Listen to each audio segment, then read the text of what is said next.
episode of Before Brunch, we're talking bossed up women in business. From the struggle to the success, this episode talks about starting in business as a Black woman. Today's guests include owner of Spike Spin, Brianna Thompson, owner of Pour and Stay Full, Brittany Collier, founder of Utopia Fenny, Raisa Islam, and owner of Culture Vegan, Love Hankins. And I just want to get right into it. What led you to your journey? Like, share a little bit about what you do and your background and how you got to where you are today. Well, I'm Raisa, and I own and direct Utopia Fenny, which is a nonprofit for artists of every kind. Basically, when I was growing up, we would visit my father's village in Fenny, Bangladesh, and we would just see all these kids who, you know, when you're young, you don't really know what to do with your time and everything. But every time I would bring some art supplies and, you know, just interact. And I just saw how much it made their days better. And growing up as an artist, I realized, like, if you're not given the opportunity to be an artist, you don't really know if you are or not. So it kind of led from that to starting a gallery here. And then basically we realized there's the same exact need here as well. So yeah, it kind of just transpired that way. As a youth, I was always had my hands in different pots. I was the neighborhood hair braider.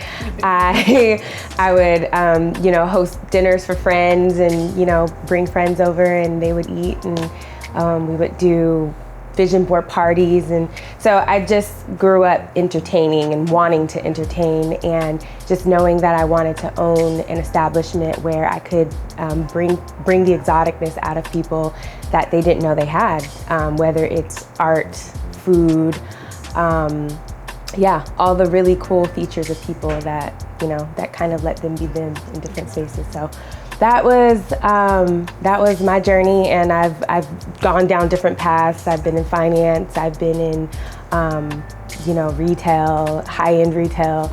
I've worked with different calibers of people, and so I've just always had my hands in different pots and learned the game, learned different languages of affluency, and started to kind of bring that down to a different level so that I could connect with more people who see life the way I do. And that's kind of like in the pure, most intentional way. So. Your vegan spot is literally like my favorite vegan restaurant. All right, Brittany. So my name is Brittany Collier. We own Pour and Stay Full. It's a culinary lifestyle brand that offers therapeutic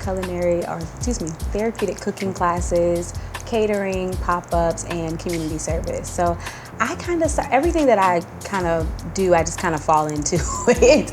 My background is human services counseling, and when I started what we have transitioned to Pour and Stay Full kitchen therapy, I was a burned out social worker. Like, I was just trying to come home as a single mom, cook dinner for my kids, and decompress. So I started kitchen therapy, basically coming home, cooking dinner for my kids, and decompressing. I was like, wait a minute, I can get out of debt and teach other women how to do this. So I started doing cooking classes. I met my husband in the same studio where I do cooking classes. He's a chef, and we just kind of merged our dreams and visions together to form Pour and Stay Full. So it's just our goal to make sure that everyone that comes into our presence leaves full, whether figuratively or naturally. Yeah.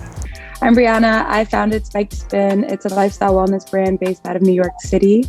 My background is in digital advertising, and I got to take advantage of very exclusive, premium, expensive boutique fitness classes. And every time I would go, I would be one of very few people of color in the room. And that let me know that there was something missing. There was a gap in that space. And so I founded Spike Spin, and I wanted to bring that premium experience into marginalized communities. So our first location is in Bed-Stuy, Brooklyn, and we're continuing to expand from there. I love that. And all of you all are doing something that's, number one, you're passionate about, so you found your why, and then it's for other people. So, and I always tell people, starting your own business or doing something that you're passionate about is really not about yourself, it's about somebody else. And so what makes you different and stand out in your field? Because of course we know there's tons of wellness brands, and of course we know there's a lot of creative spaces, and we know there's a lot of food places, but what makes you as an individual stand out in that space? I think for me personally, I put a lot of heart into what I'm doing. So when I'm getting to know people, I genuinely want to know more about them. Like, I genuinely like to get to know whoever I can and understand where they came from. And so through that, like, I find a lot of compassion for who I work with, and I really do want to see this area specifically grow because I grew up here, born and raised, and I saw what it was before. You know, we didn't have a lot of culture here growing up. Like, we did have some, but it just wasn't like it is now. Like, now we have artists who are coming out of the shadows, creating their own brands, creating their own businesses, and it's really cool to be a part of. So it's like something that I just really care about. And I think, yeah, if I wasn't born and raised here, I don't know if I would have that same passion, but also the same in Bangladesh. Yeah, I think it's just, yeah, home is very important to me. Yeah, and you were able to bring your heritage from Bangladesh over here to kind of create another mix of culture as well. I love that. Yeah, it's definitely a village mentality kind of thing, and it's cool to see people adapt to the same kind of community lifestyle here too. What makes me stand out in my space is I think most of the time I hear people say it and they say it's my vibe. I think that I bring the energy that anyone is welcome in my space and anyone is welcome in my personal space. And I haven't placed a lot of boundaries around that in the past, and I think that people just naturally build the boundary of, I just want to be around this person, I just want to be a good person, and that just kind of illuminates into their own being, and so it's just good people are always around. And so I want that energy to remain in the space. So I even, in my staff, I look to hire people that just want to be good people and that just are good people, just period. And, you know, give people an outlet so that they can be themselves. Because, you know, I grew up kind of being the nomadic misfit. And so now I appreciate that because I understand that being a misfit, you feel alone most of the time, and who wants to feel lonely? And so now that I've kind of embodied that loneliness, it's kind of illuminated into being like, just be who you want around me because you're welcome to. Right. For me, I think it's definitely the fact that I've just been very unapologetically bold about who I created my brand for. So many times I think people of color we have to fit into the mold of businesses that were already created, and we try to attach ourselves. And from the beginning of my business, I was very transparent that I created with people of color in mind first. It's how we approach everything about the brand. And I think for the first time, a lot of people felt seen and feel heard and feel visible in the wellness space, and that has attracted them because they don't feel like they need to change or fit into this body type or this this background. They don't need to be a vegan, and they don't need to be drinking green juices. They can come in like exactly as they are, eating whatever they love to eat. And I think that was something new and fresh in that space. And I think that's really been our greatest attribute so far. Yeah, and I like that because, I mean, you know, how many times you go to, like, let's say a regular gym and you're so intimidated because you're like, man, everybody in here is already fit. I'm just trying to get myself together. and Brianna, you opened your first storefront like right before COVID, right? Yep. Yeah, so bless you for that. Unfortunately, I know. We opened it in November and then COVID opened in March. But God is making a way, so I won't complain yet. Yeah, won't he do it? All right, Brittany. What I think what makes us stand out is we build our business on relationships. Mm-hmm. So any client that we've had, we just establish relationships with them. We love and have a passion for people. Mm-hmm. So whether it's a therapeutic cooking class or catering or my husband's pop-ups, I make it my business to have conversations with people. And really, we care about what's going on in their lives. And we are like one of the only therapeutic cooking class brands in like the nation, like in the world. Like I've researched it. When ideas come to your mind, you're like, can this happen? Can this be done? And so I've only found like one other person like in the world who does this. So yeah, it's just, making sure that I'm merging my passions, cooking and therapy and social work and all that good stuff. So. Yeah, and your food is good too. Thank you. And it's so amazing because I've seen your journey. I remember maybe 7-8 years ago, I hosted your first book signing. Yes. And you have such a story from that, and just to see that and now how that's translated into food, it's like, oh, you love to see people's stories like unfold in front of your eyes. And which kind of leads me into the next question about self-love. Like, there has to be a lot of self-love in the things that you're doing. And so what is something that you've maybe grown to love or not love so much throughout your process about yourself? Because this takes a lot of you when doing what you all do. I put myself out there in my 20s, so I hadn't yet reached that peak of maturity. And so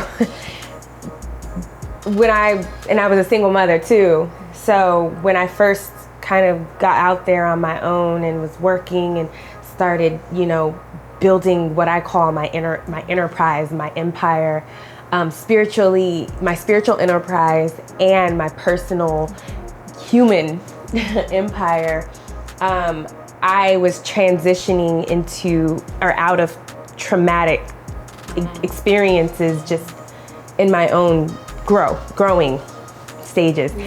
And so I was having to learn and unlearn a lot. And so I was really just diving deep into who I was and disconnecting from some things and then connecting to others. And so the thing that I grew to love about myself is my ability to take accountability and to be who I need to be for my future self and for my future community and for the betterment of whoever comes around me. And if we reflect those changes and there are people who can hold testimony to those changes, then it's something that you can look back on and say, wow, I've really built something great within myself that is almost like it's the most remarkable feeling, because I feel like now I am probably at, I'm still of course have growing to do, but now that I'm in my early 30s, I am at that point where anything that comes my way is easy to deal with because I've already dealt with everything else. So yeah, and I've seen that grow too, because I interviewed you maybe like 6-7 years ago, and you were just selling food out of somebody else's restaurant, and now you have your own restaurant. Like that's completely amazing. So kudos to you for that. Thank you. I would say self-awareness. Just like you said, just going through trauma in your 20s, self-induced trauma, life trauma, whatever. I married young, so just not knowing who I was.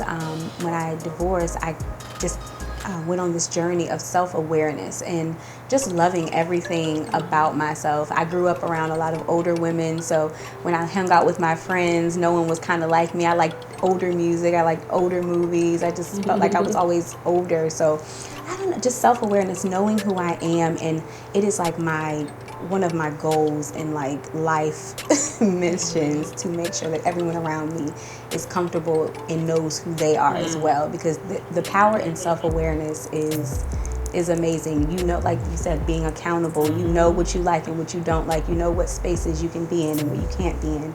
So just being self-aware. Yeah. Brianna? I love that. I like everything you're saying. I'm just like, yes. I think on this journey, the best thing that I love the most about myself is probably discipline and commitment. It's something that I feel like is really the game changer in almost any industry. It's the ability to say that you want to do something, but then follow through on it. And it's something that I learned just through my clients. It's not easy to do because life happens and other things happen.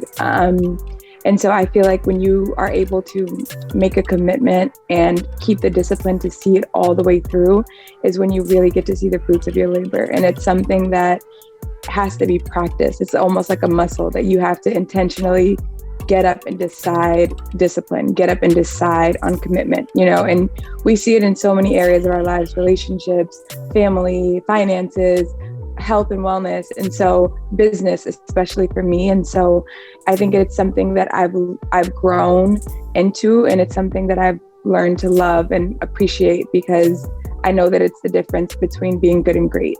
Discipline is real. So convicted right there. Listen. That's real. Rub that off. Awesome. Well, yeah, for me, personally, I feel like I'm still going through a lot of these issues, like I kind of stumbled into having a gallery. It started with one art show kind of thing, and we just carried on from there. So I kind of winged it all along. So I'm still making mistakes to this day. And, but the thing is that I like the most about what I'm doing is that I'm really learning. And for every hard mistake I've made before, I've learned the best way to do it better. And so I really like the fact that I can be resilient, and I still have my hope, I still have my playfulness, my kindness. It does get hard, but I feel like I've made it through everything that was a problem before. So I'll continue to keep doing that. Yeah, you mentioned something really important. I think it is such an evolution and an ongoing process of like being better, and especially for women. Like I had a daughter 2 years ago, and I had to totally like revamp and reshape what I thought like success might look like or success might be. You're like, do you want to be successful publicly, or do you want to be suffering privately? It's like, okay, what do you want? Especially when you're raising a child, and especially for those of you who are mothers, like it's like, okay, I might have to turn down some stuff because I need to be here for my child, or I really need to take this because I need to be able to provide. So I think that transition is such a process, and us women, we go through it, and trying to run the business and be that head, it can be so much weight on our shoulders. So how do you all maintain that balance between, that personal life and that professional life? Or do you have a balance? Because hell, I'm still learning. Like for real, I'm still learning. I want to start with Brianna because she's a very new mom. Like very new mom. Stephanie, I am definitely in the learning phase. If you have pointers, I'm accepting them. For me, I'm still learning. I ain't got no pointers. Especially with COVID and us working from home, and then me being home with the baby, like everything is very blurred. I was telling Stephanie, like my son was up all night, of course, because he knew I had a 9 a.m. call time. So I was like trying to get myself together this morning, feeling like you said, all those pressures and like, am I a failure? Am I doing too much? Should I, all of the questions about just, am I doing everything I can for the business? Am I doing everything I can as a mom? So it's definitely something I'm still navigating. Some days I feel like I'm killing it and I'm like, yes, girl. And then some days I'm like, you just need to lay down and just try again tomorrow. So every day for me is different, but it's fun. I still like to tell people like it is the craziest experience of trying to balance it all. But I feel like I try to look at it as like a game, because it feels like I'm in a crazy like video game of just trying to navigate all these different levels. So I'm enjoying it, but there definitely are the days where I'm like, all right, God, I'm gonna just lay down. I'll see y'all tomorrow. Look, and then sprinkle on being a wife. It's like, oh Lord, tap me out. It's all the things. Brittany, I'll go to you. Yes. Brianna, I'm feeling everything she was saying, because naps are love. Sometimes I just chill out and take a nap. But I'm just getting into like this sweet spot. And I gotta thank my husband. He's very structured. I am the free spirit. He taught me how to time block and like map out my schedule. I mean, like by the hour, by the 30-minute, like it is. And just he's like, did you check your schedule today? And so just time blocking, a big thing for me is just like being on social media. So I'm like scheduling my posts for social media and not scrolling and not stalking people. I did stalking. Not stalking people and, just liking and all that things. But being present for my kids, like just learning how to be and not perform and not create content all the time, but just learning how to be for my daughter and my son. I have a 11-year-old daughter who has Down syndrome, and I have a 13-year-old son, and they require a lot of attention. My daughter probably says, "Mommy, look," 50,000 times a day. And our son, he's building things in his room. He's like, "Mom, can you come look?" And I find myself kind of on my phone, and my daughter's like, "Mommy, look," and I'm like, "Okay, all right." Yeah. And I'll feel like God, like, "Hey, look at your daughter." Yeah. Like, look at your daughter. So I'm learning to just, be present. And I tell myself, like, that's like an affirmation for me now, or like a mantra. you know what, Brittany, be present. And I'll just put my phone down and I'm like, no, be present. And that's with anything, with my kids, with my husband. When we go out to eat, not trying to take a picture of my plate and shout out the restaurant. Like, okay, I'm gonna take my picture, put your phone away. You can post this 2 or 3 days later. Like, it's not that serious. Starting out, I didn't think about what I needed to balance. And so it wasn't until I saw my life running in masculine energy that I started to really rethink what it is that I needed to do. And the biggest part about that was watching my son suffer. Seeing him go from this flourishing socialite to this, Mommy, are you listening to me? Mommy, you're not listening to me. I'm just not gonna talk. And for him to be so honest and so brutally honest with me, and for me to be like, but Elon, I'm just trying to get this done. And for him to be like, okay, all right, I'm gonna keep at this. And then eventually you're gonna hear a silent child. Then eventually you're gonna see a child who is awkward around other people, who isn't active, who is always, in the midst of business with mommy. And so I had to watch my home fall into shambles. And I got goosebumps and I'm getting all emotional. But I had to kind of see my life running again in masculine energy. And then I had to, start to reinsert that feminine energy back into the home, because you do need the balance. I do need to operate in my masculine at times, but when it comes to my home, it needs to be, feminine. It needs to have home cooked meals. We need to have, we need to have social time together. He needs to be active. And so like, as we speak right now, he's at a soccer game. And, I put enough like love and nurturing into him to let him know that I'm there with him. And my boyfriend's there with him right now. So he made that sacrifice so I could be here. And so that's the balance between him and I is, my boyfriend and I, is that we're able to trade off, and, he understands, he's an entrepreneur as well. And so we're both really busy, but, we both know that family is number one. Yeah, gosh, I didn't even think about it from that perspective, because like my daughter's 2, and like, I'll be on my phone sometimes, or she's watching cartoons, but yeah, you want to have, be present. You don't even have to have a child to understand this. Like, even if you're out with friends and, you have, you're on your phone all the time, it's like, okay, let's just, hey, we're here, we're coming out because we're on the phone all the time. So I get that. And I'm glad you said that, because now that makes me think like, okay, my child isn't even near, 13 yet, but one day she'll be, and I can do things now to prepare so that won't happen, 10 years down the line. Yep, because he's 10. Yeah. So he's at that point where he's like, all right, I'm going to tell you what it is. Yeah. I'm going to say it in a kid-like way, but I'm going to tell you that you're not paying any attention to me and I need it. And I saw him gain weight. I saw him, and it hurt real bad. And I was like, I gotta. So I got him in soccer, I make sure that he's, I put my phone down. Yeah. It's really interesting though, that, cause I'm with child right now. So congratulations. You just make this like announcement on here, like congratulations. But one thing I noticed that was really bizarre is that social media always made me anxious anyway, because like I'm like, get off. No, keep going. But in my first trimester, I would hop on social media and immediately get nauseous. Wow. That was a telling point. Wow. Crazy, right?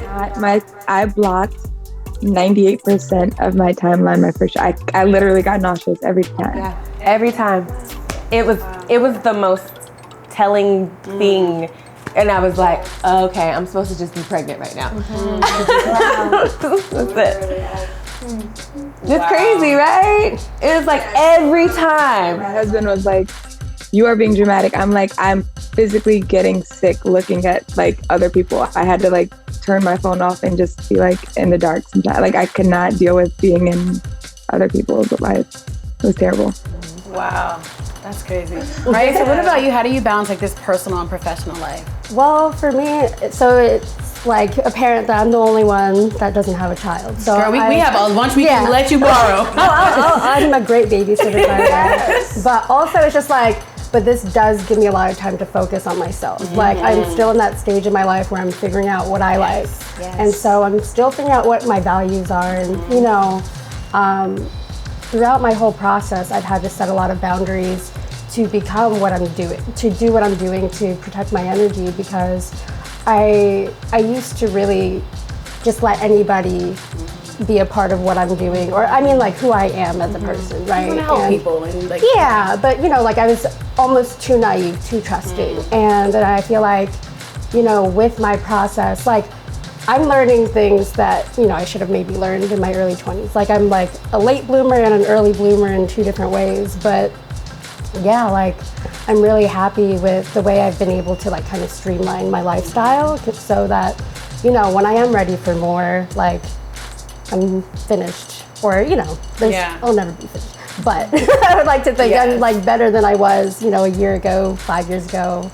Yeah, it's still a process, but yeah, I'm really just happy with where my values have landed, and I love everyone I'm around. Like I found the truest friends and the craziest misfits. So it's like, it's just something that I learned I needed for myself. Yeah, girl, take your time. This is the freest you'll ever be. So take your time. But I mean, you know, you mentioned like, oh, it's something I should have learned in my 20s, but I think you learned it at the right time when you were supposed to. You know, I think a lot of us is like, oh, I should have done this before I do this, or I should have done this and that. It's like, no, we're learning it at the time, in the moment in which we're supposed to be in. Yeah. So finish this statement for just your dreams and your hopes. The statement is, I'm hopeful for... I think I'm hopeful for everything.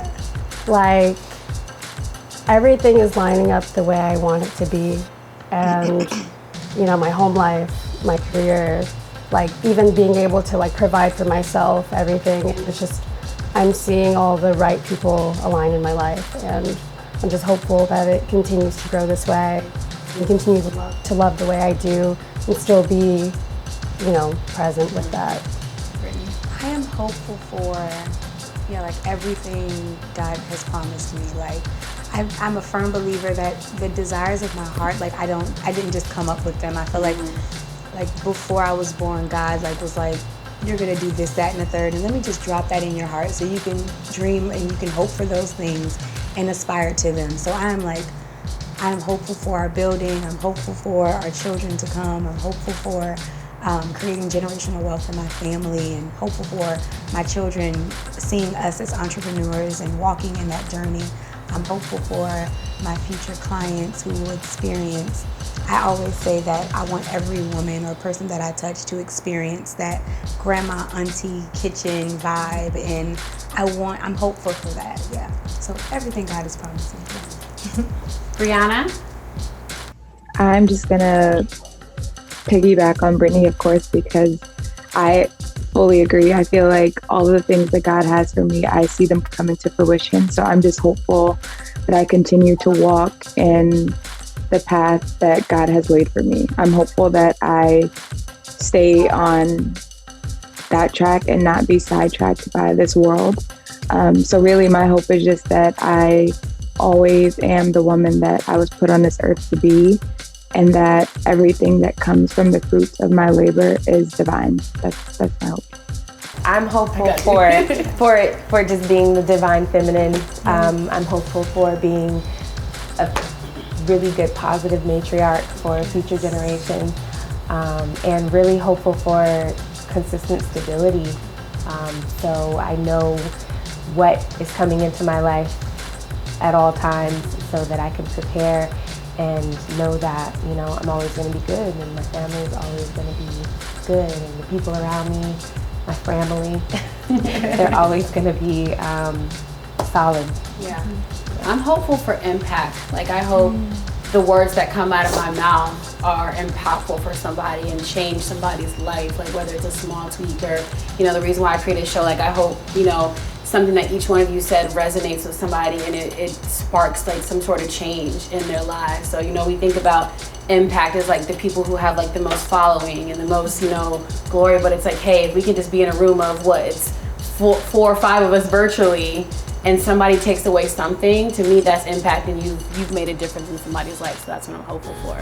And I'm so grateful that you all joined me within your crazy schedules as boss women on this conversation. And I appreciate you all and wish you all so much success. And to find more information about Before Brunch TV, you can log on to beforebrunchtv.com and follow us on all social media platforms at Before Brunch TV. We'll see you next time.